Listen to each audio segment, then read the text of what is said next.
May sasabihin ako sa inyo na matagal na bumabagabag sa aking konsensya, isang katotohanan na kapag binitiwan ko ngayon ay siguradong magpapataas ng kilay ng ilan sa aking mga kasamahan sa propesyon.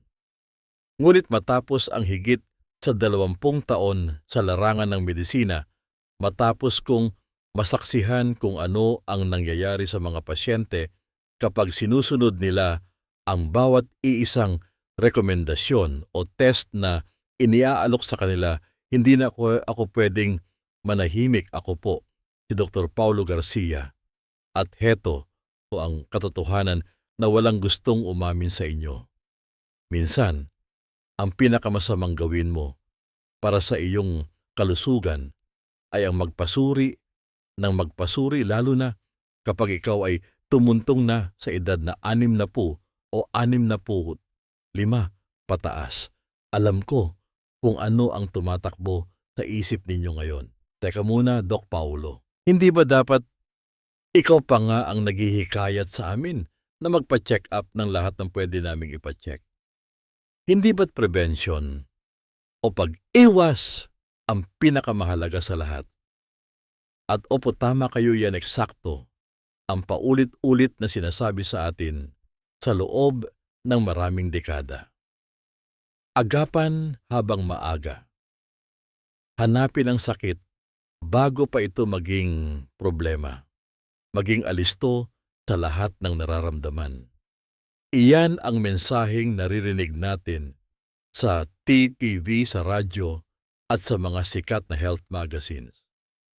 Ngunit paano kung sabihin ko sa inyo na ang mensaheng iyan ay may kulang at iniiwan nito ang pinakamahalagang bahagi ng kwento, ang bahagi kung saan tatanungin natin ano ang mangyayari pagkatapos mong may makita. Dahil heto ang hindi nila sinasabi sa mga komersyal ng mga mamahaling health screening sa mga sikat na ospital. Sa sandaling may makita sila, kahit na ano pa yan, kahit na isang maliit na bagay na hinding-hindi naman magdudulot ng panganib sa buhay mo, magsisimula ng umikot ang makinarya ng paggamot. At madalas ang pag-ikot ng makinaryang ito ay siya pang sasagasa at sisira sa kalidad ng iyong buhay. Kaya ngayon, ipapaliwanag ko sa inyo ang 4 na karaniwang medical tests na nakikita kong mas nagbibigay ng problema kaysa solusyon partikular para sa mga Pilipinong nasa edad 60 pataas. At hindi ko ito ginagawa para takutin kayo at lumayo na kayo sa mga doktor. Ginagawa ko ito dahil gusto kong maunawaan ninyo ng buong buo kung ano ang pinapasok ninyo bago kayo sumagot ng oo sa bawat test na inaalok sa inyo. Bago tayo pumunta sa mga particular na test, kailangan nyo munang maintindihan ang isang konsepto na tuluyang nagpabago sa pananaw ko sa panggagamot. Ito ay tinatawag ng cascade effect o ang epekto ng sunod-sunod na reaksyon.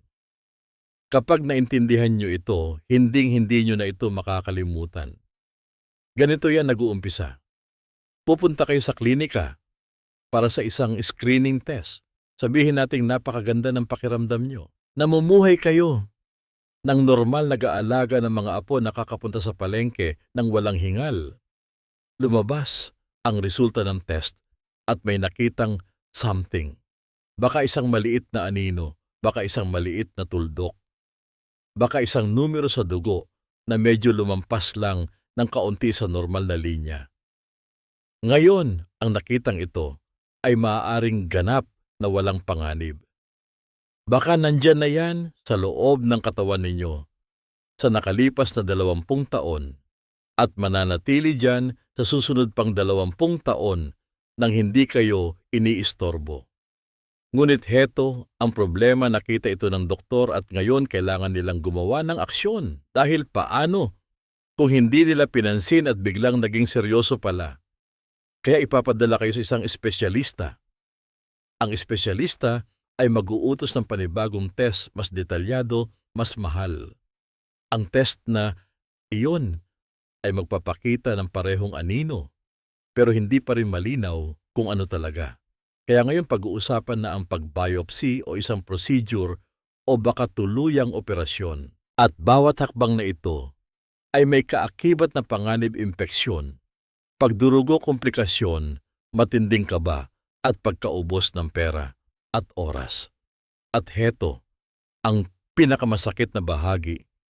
Sa dulo ng lahat ng iyan siyam, sa bawat 10 kaso malalaman nyo na wala naman pala talaga itong kwenta. Hindi naman kayo sasaktan nito.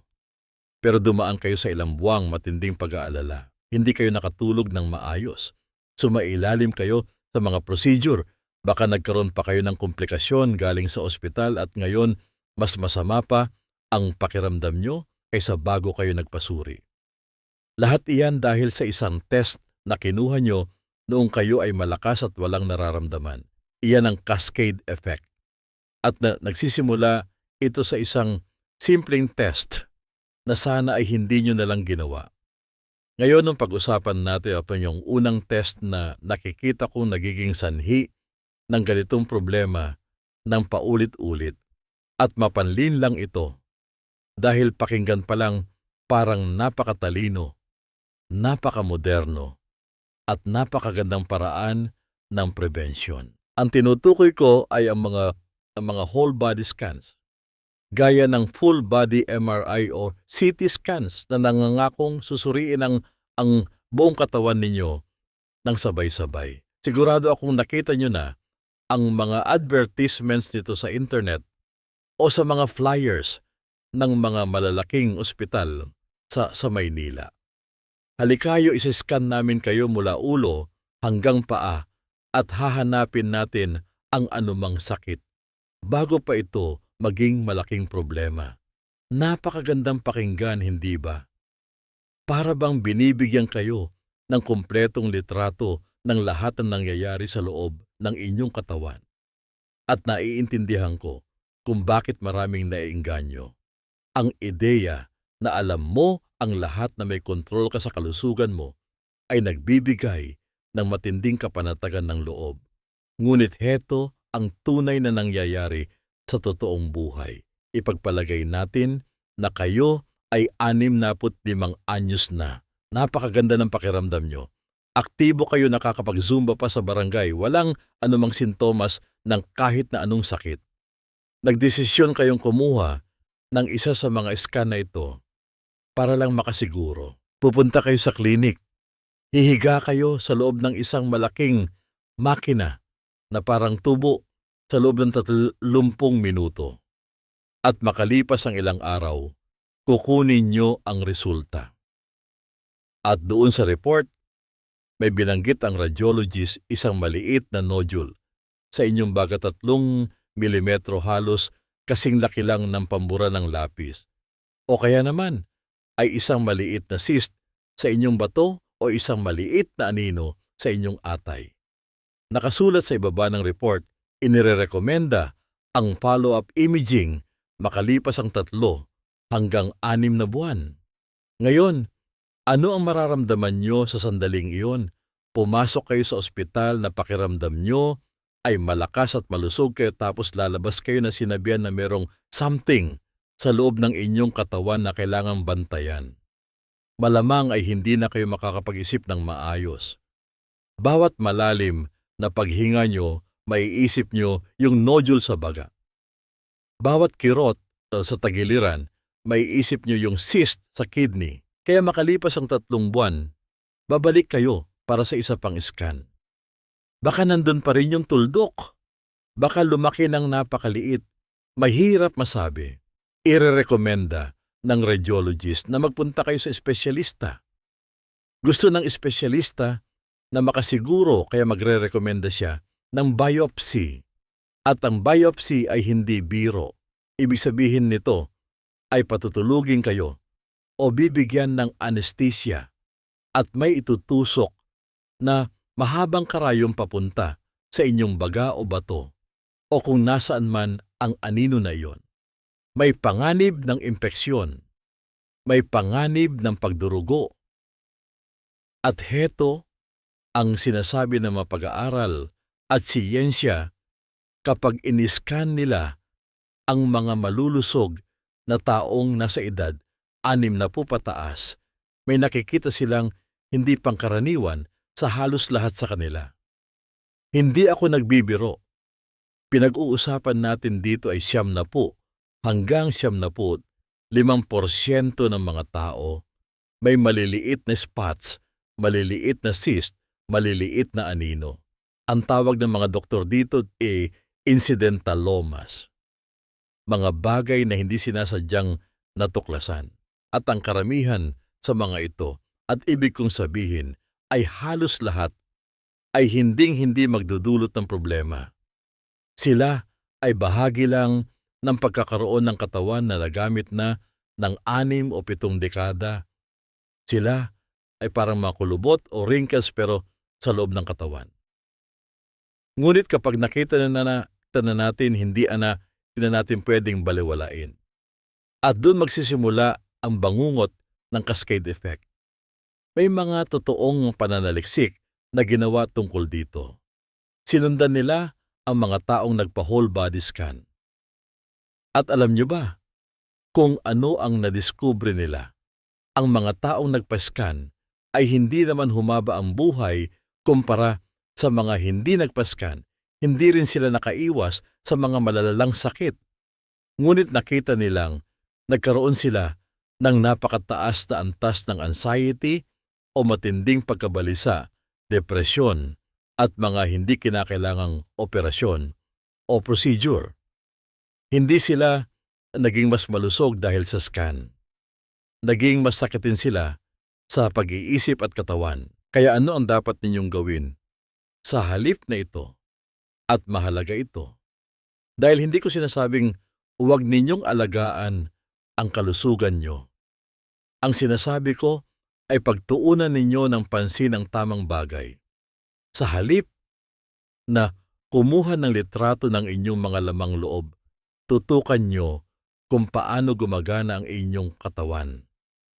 Nakakaakyat ba kayo ng 2 palapagang hagdan ng hindi kinakapos ng hininga?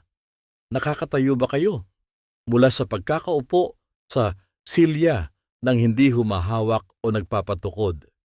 Kumusta ang inyong pagbalanse kapag naglalakad? Kumusta ang tulog nyo sa gabi?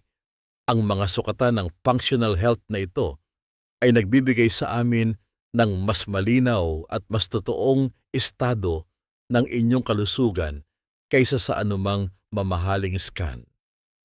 Kung gusto nyo ng tunay na health check-up, umupo kayo kasama ng isang doktor na magbibigay ng sapat na oras sa inyo.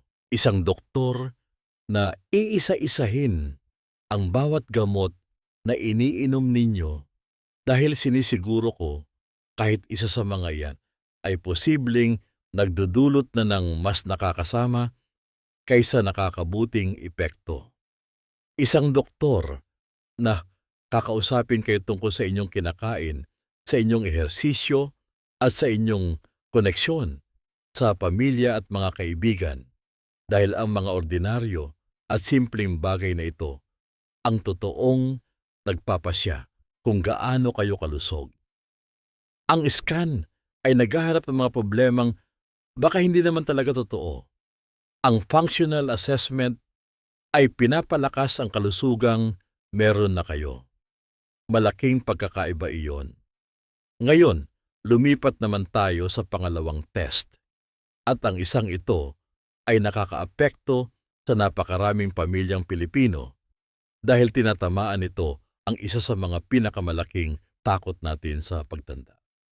Pinag-uusapan ko ang pagkuha ng brain MRI para sa mga simpleng issue ng pagkamakakalimutin.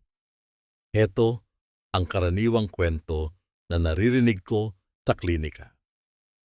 Sabihin natin kayo ay nasa edad 75 na. Napapansin nyo na minsan hindi nyo maalala ang pangalan ng paboritong artista nyo o kaya ay pumasok kayo sa kusina at bigla nyong nakalimutan kung ano ang kukunin nyo doon. Baka nakalimutan nyo saglit kung saan nyo na i-park ang sasakyan o ang pangalan ng bago ninyong kapitbahay. Normal na mga bagay ang uri ng mga pangyayari na nararanasan ng lahat habang sila ay nagkakaedad. Pero siguro ang mga anak ninyo, lalo na yung mga nagtatrabaho sa labas ng bansa o sa Maynila, ay labis na nag-aalala. Nakakabasa sila sa internet tungkol sa Alzheimer's at dementia at sa takot nila iginigiit nila na magpa-brain scan kayo para lang makasiguro. At naiintindihan ko ang takot na yan. Wala namang sino man ang gustong isipin na unti-unti nilang makakalimutan ang kanilang sarili at ang kanilang mga mahal sa buhay. Ngunit heto ang kailangan ninyong maunawaan ng mabuti. Ang pagkuha ng brain MRI para sa simpleng pagiging makakaliutin ay halos hindi nakakatulong at madalas ay nagdudulot ng mas matinding pinsala. Dahil heto ang mangyayari, kukuha kayo ng MRI. Makalipas ang ilang araw, nakaupo kayo sa harap ng doktor ninyo, binabasa ang report. At ang report ay naglalaman ng mga salitang parang galing sa isang nakakatakot na pelikula: mild cerebral atrophy, age-related changes, white matter lesions, small vessel disease. Pakinggan nyo pa lang parang nakakasindak na, tunog na, parang naaagnas o nasisira na ang utak ninyo. Ngunit heto ang buong katotohanan. Ang mga nakasulat na iyan ay ganap na normal para sa isang taong nasa edad 70 pataas.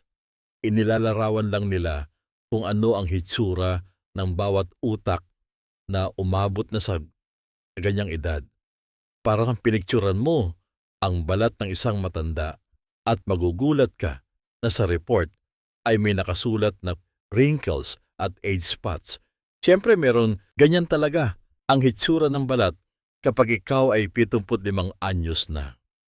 Ang problema ay ang mga medikal na terminong ginagamit sa report ng MRI ay hindi tunog normal. Tunog silang matinding karamdaman. At bigla na lang naglalakad kayo araw-araw na iniisip ninyong may pinsala ang inyong utak na malapit na kayong magka-Alzheimer's kahit na sa totoo lang ay maayos at malusog kayo. At heto ang talagang nakakapanlumo. Ipinapakita ng mga pananaliksik na kapag iniskan mo ang utak ng mga malulusog na tao sa edad 75, higit sa 70% sa kanila ang may resulta na mukhang abnormal sa papel. Higit sa 70%. Ngunit karamihan sa mga taong iyon ay may ganap na normal na memorya at pag-iisip. Ang mga literato sa MRI ay hindi tugma sa realidad ng kanilang kakayahan. Nakakita na ako ng mga pasyente na kasing talas pa rin ng kutsilyo, ang pag-iisip nagbabasa ng makakapal na libro, nagko-compute ng gastusin sa bahay, nang walang calculator na sasagot ang crossword puzzle. Pero kung titingnan mo ang MRI nila, mukhang napakalala ng kondisyon. At sa kabilang banda, nakakita rin ako ng mga pasyente na may maagang demensya, pero mukhang normal naman ang MRI. Ang litrato sa scan ay hindi nagsasabi sa atin ng kung ano ang iniisip nating sinasabi nito. Kaya ano ang dapat gawin sa halip? Kung nag-aalala kayo sa inyong memorya, merong mas maayos, mas simple at mas ligtas na paraan para suriin ito. May mga simpleng pagsusulit na ginagawa namin mismo sa loob ng klinika. Mga test na tumatagal lang ng 10 minuto. Papakiusapan namin kayo na tandaan ang 3 simpleng salita, iguhit ang mukha ng orasan at magbilang pababa mula sa 100 na binabawasan ng 7. Mga simpleng pamamaraan na totoong sumusukat kung paano gumagana ang inyong utak at hindi lang kung ano ang hitsura nito sa litrato. At kung ang mga test na ito sa klinika ay nagpakita ng problema, saka pa lang kami maghahanap ng mga sanhi. At alam nyo ba, karamihan sa mga dahilan ng problema sa memorya ng mga nakatatanda ay mga bagay na madaling lunasan. Maaaring dahil ito sa isang gamot, sa high blood o allergy na nagpapalabo ng inyong pag-iisip. Maaaring kulang kayo sa vitamin B12. Maaaring kayo ay nakakaranas ng depresyon o labis na kalungkutan na madalas magpakita bilang pagiging makakalimutin sa mga nakatatanda. Maaaring meron kayong sleep apnea kung saan humihinto ang paghinga nyo sa gabi, kaya hindi nakakakuha ng sapat na oxygen ang inyong utak. O baka may problema kayo sa thyroid. Sinusuri muna namin ang lahat ng mga ito at magugulat kayo kung gaano kadalas na kapag inayos namin ang isa sa mga yan, bumabalik sa normal ang talas ng memorya. Walang MRI na kinailangan. Tinitingnan namin ang function o kakayahan, hindi ang mga litrato. Ginagamot namin ang tao, hindi ang imahe. Siyempre kung ang pasyente ay patuloy na lumalala ng mabilis kung naliligaw na sila sa mga lugar na kabisado nila, gaya ng daan pa uwi, galing sa palengke, kung hindi na nila kayang hawakan ang kanilang pera, iyan ay ibang usapan. Doon ay kailangan talaga natin ng masusing pagsusuri, kasama na ang iba't ibang scans. Ngunit, para sa pang-araw-araw na pagkamakakalimuin na kasama ng pagtanda, ang MRI ay lumilikha ng higit na maraming problema kaysa sa nilulutas nito. Pangatlong test sa listahan ko, at ang isang ito ay kadalasang nakakagulat sa marami dahil tila napakakatuwiran at napakaluhikal nitong gawin.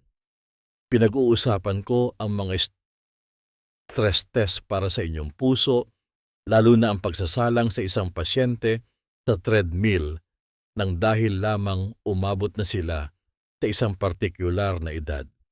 Heto ang pangkaraniwang sitwasyon sa mga ospital natin. Sabihin natin kayo ay 72 taong gulang. Papasok kayo para sa isang routine o simpleng operasyon. Walang masyadong komplikado. Marahil tatanggalin ang katarata sa mata, aayusin ang inyong luslos o hernia o papalitan ang buto sa tuhod na matagal nang nananakit. Ngunit ang patakaran ng ospital ay nagsasabi na ang lahat ng pasyenteng lampas 70 anyos ay kinakailangang magkaroon ng cardiac clearance gamit ang isang treadmill stress test bago ang operasyon. Kaya kahit na ang ganda-ganda ng pakiramdam nyo, kahit na kaya nyong maglakad ng 1 o 2 kilometro araw-araw papunta sa kapilya nang hindi sumasakit ang dibdib o kinakapos ng hininga, isasalang pa rin kayo sa treadmill. Ngayon, isipin ninyo ito ng mabuti. Kung kaya ninyong maglakad ng malayuan sa pang-araw-araw ninyong buhay nang walang anumang nararamdamang problema, ano kaya ang sasabihin sa atin ng makinang treadmill na hindi pa natin alam? Ang pang-araw-araw ninyong pamumuhay ang inyong tunay na stress test. Ipinapasa nyo na ito sa bawat araw na gumigising kayo at kumikilos. Ngunit dahil protocol is protocol, patakaran daw kasi isasalang kayo sa treadmill. At dito nagsisimula ang napakalaking problema. Ang mga treadmill stress tests ay may napakataas na rate ng false positives sa mga nakatatanda. Ibig sabihin, sasabihin ng test na may problema ang puso ninyo, kahit na sa totoo lang ay wala naman. Maaaring ang dahilan nito ay dahil hindi na bumibilis ang tibok ng puso ninyo tulad ng dati. Maaaring dahil ito sa mga maintenance na gamot na iniinom nyo. Maaaring may 100 iba't ibang dahilan na walang kinalaman sa isang mapanganib na pagbabara sa ugat. Ngunit sa sandaling lumabas na abnormal, Ang resulta ng test na ito, muli na naman kayong mga isasakay sa makinarya ng panggagamot na walang preno. I-schedule kayo para sa isang cardiac catheterization o angiogram. Ito yung proseso kung saan magpapasok sila ng isang mahabang tubo mula sa ugat sa inyong hita o pulso at padadaanin ito hanggang sa mismong puso ninyo para tingnan ng mga daluyan ng dugo. Ito ay isang invasive na pamamaraan. Ibig sabihin, pinapasok ang mismong loob ng inyong katawan at may kaakibat itong matinding mga panganib gaya ng pagdurugo, atake sa puso o stroke habang ginagawa ang procedure. At madalas pagdating nila sa loob ng puso ninyo, makikita nila ng eksakto ang inaasahan mong makita sa puso ng isang 72 anyos, kaunting namuong plaque o kolesterol, kaunting paninikip ng mga ugat, ngunit walang anumang nangangailangan ng stent o operasyon, walang anumang nakatakdang maging sanhi ng agarang heart attack. Pero huli na ang lahat. Dumaan na kayo sa isang delikado at magastos na pamamaraan at ang mas malala pa, nabansagan na kayo bilang isang pasyente sa puso. Bibigyan kayo ng sandamakmak na bagong gamot at ang pinsala sa inyong isipan at kumpiyansa ay nakatanim na. Baka dati ay nagbabadminton pa kayo o nag-aalaga ng mga halaman sa init ng araw. Pero ngayon ay takot na kayong mapagod kahit kaunti dahil baka bumigay ang puso nyo. Ang test na sana ay poprotekta sa inyo ang siya pang nagnakaw ng inyong kumpiyansa at ng inyong kalayaan na kumilos. Kaya ano ang magandang alternatibo rito? Pakinggan ninyo ang inyong katawan. Iyon ang pinakamahusay na stress test sa buong mundo. Kung kaya ninyong umakyat ng hagdan, kung kaya ninyong maglakad ng mabilis, kung nagagawa ninyo ang mga normal na gawain ng walang pananakit sa dibdib, mabigat na pakiramdam na parang dinadaganan ng elepante o matinding kakapusan ng hininga na hindi normal sinasabi sa inyo ng inyong katawan na ayos lang ang inyong puso. Iyon ang mga tunay na sintomas na dapat bantayan. Kung nararanasan ninyo ang mga iyan kapag napapagod kayo, oo, kailangan nyo talagang magpasuri agad. Doon lamang nagiging makabuluhan na ang isang stress test. Ngunit kung gusto ninyo lang talagang malaman kung ano ang tsansa ninyong magkaroon ng atake sa puso sa hinaharap, merong mas maganda at mas ligtas na tool. Tinatawag itong coronary calcium score. Ito ay isang mabilis na CT scan. Tumatagal lang ng 5 minuto, walang treadmill na tatakbuhan, walang karayom na itutusok, at napakababa ng radiation. Sinusukat nito kung gaano karaming calcium o tumigas na kolesterol ang nakadikit sa mga ugat ng inyong puso. Ang resulta nito ay isang simpleng numero. Ang E0 ay nangangahulugang napakababa ng panganib mong atakihin sa puso sa susunod na maraming taon. Ang mataas na numero ay nangangahulugang kailangan nyo ng magseryoso sa prevention sa pamamagitan ng pag-aayos ng dieta, ehersisyo, at marahil ay tamang gamot. Ngunit heto ang napakalaking pagkakaiba.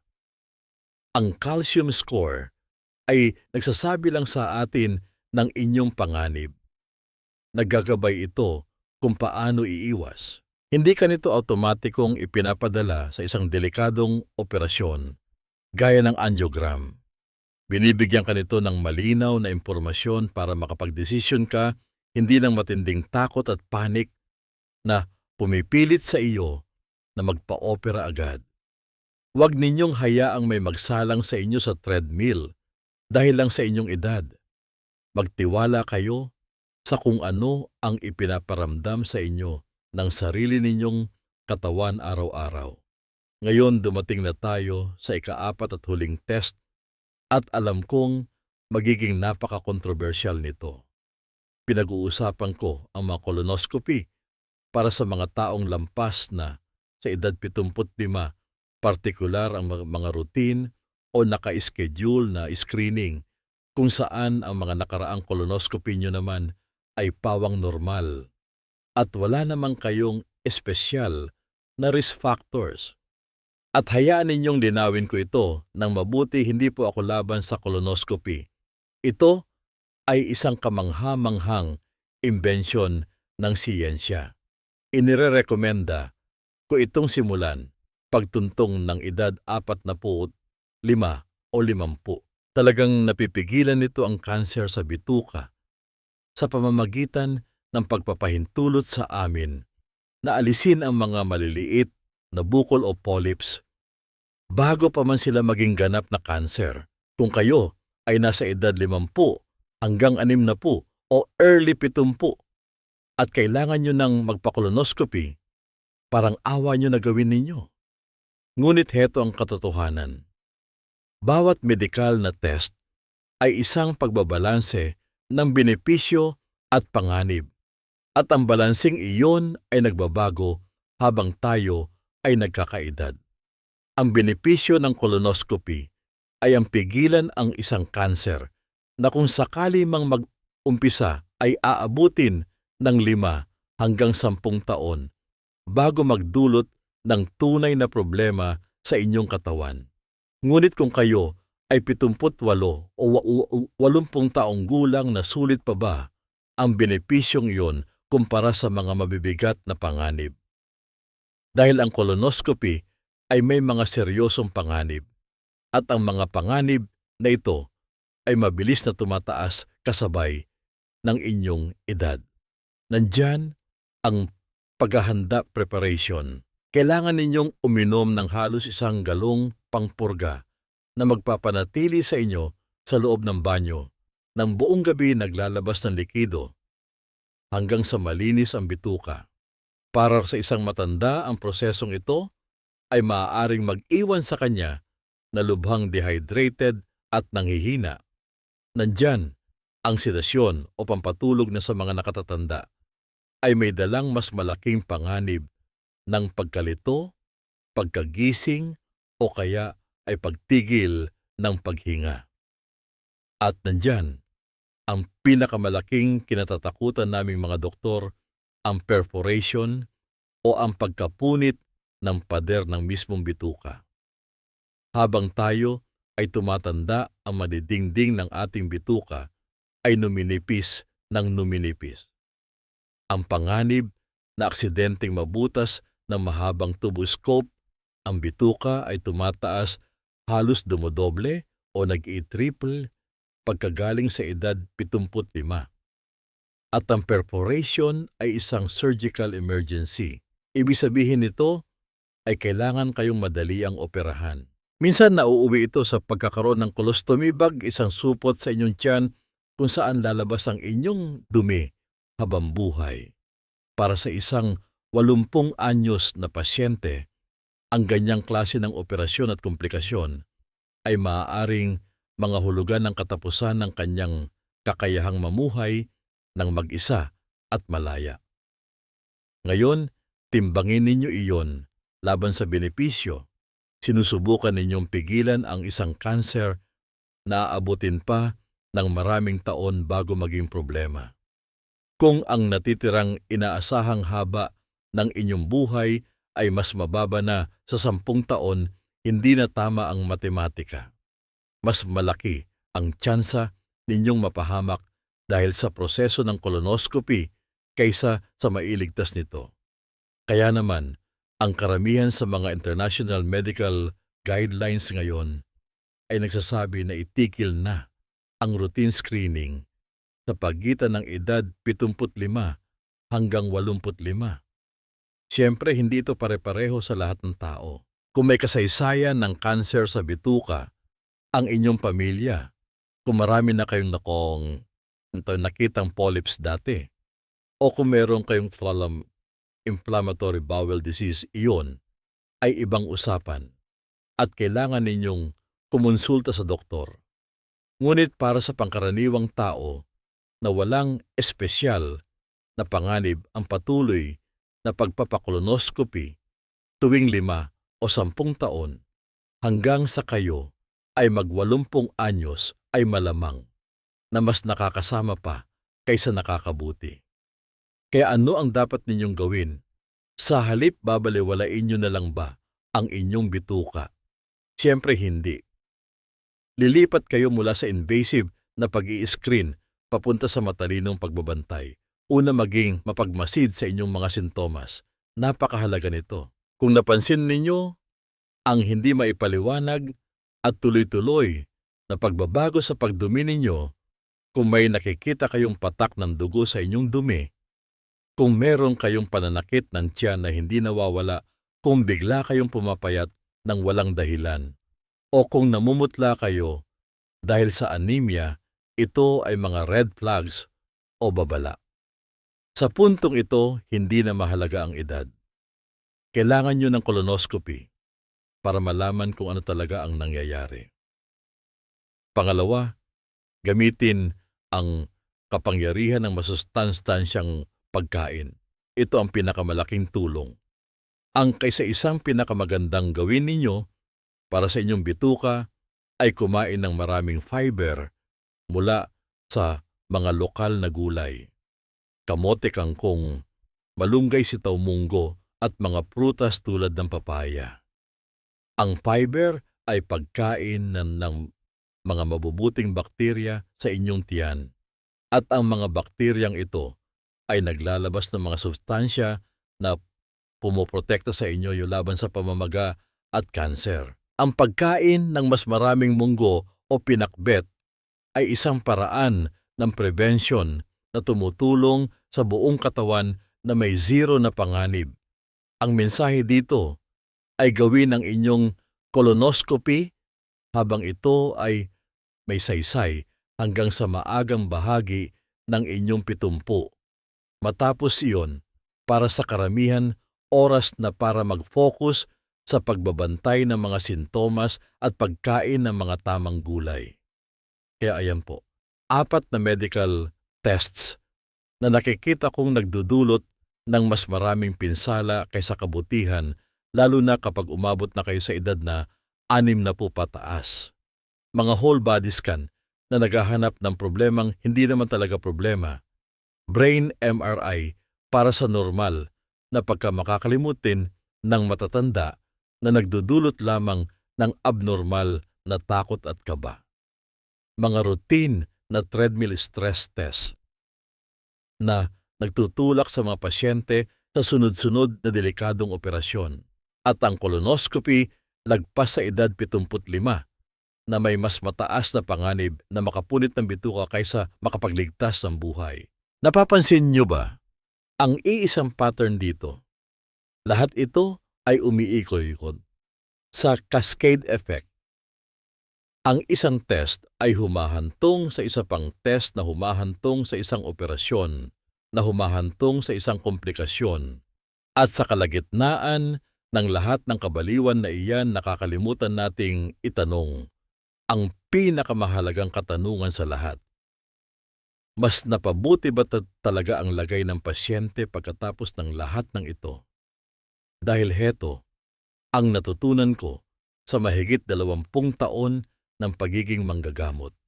Ang tunay na kalusugan ay hindi nasusukat sa pagkakaroon ng perpektong resulta sa papel ng lab test. Ang tunay na kalusugan ay nasa inyong kakayahang gawin ang mga bagay na nagpapaligaya sa inyo. Ito ay ang malayang pagtawa habang naglalaro kasama ng mga apo, ang masayang paglalakad sa parke o sa pamilyan araw-araw, ang kakayahang magbasa, magkwento at mabuhay ng walang aninino ng takot na dala ng mga hindi kinakailangang pakikialam ng medisina. Pagtuntong ninyo sa 65, 70 o 80 ang ating layunin ay hindi lamang basta humaba pa ang buhay. Ang layunin natin ay pagandahin ang bawat natitirang araw. May kalayaan, may dignidad at may galak. At minsan ang pinakamakapangyarihang paraan upang maprotektahan na kapayapaang iyan ay ang matutong magsabi ng hindi sa isang test na kukuha lamang ng inyong ngiti at magtutulak sa inyo sa isang madilim na landas na hindi nyo naman kailangan tahakin. Huwag po ninyong isipin na sinasabi kong iwasan ninyo ang lahat ng doktor. Ang pakiusap ko lamang ay maging isang matalinong pasyente. Magtanong po kayo. Kapag inalok kayo ng test, tanong ninyo kung bakit. Itanong kung ano ang gagawin kapag may nakita, at lalo na ang mga panganib nito. Kayo ang may hawak ng inyong kalusugan, hindi ang mga patakaran sa ospital. Kung nakatulong ang mensaheng ito upang mas maging mapanuri kayo sa inyong kalusugan, mangyari po lamang na i-share ninyo ang artikulong ito sa inyong pamilya at mga kaibigan na maaaring nangangailangan ng ganitong paalala. Mag-iiwan din kayo ng komento sa ibaba kung naranasan nyo na bang mapilit sa isang medical test na nagbigay lamang sa inyo ng matinding kaba at gastos. Binabasa ko po ang inyong mga kwento. Maraming salamat sa inyong oras. Alagaan po ninyo ang inyong sarili at tandaan minsan ang pinakamalusog na hakbang na maaari ninyong gawin ay ang piliing huwag gumawa ng anuman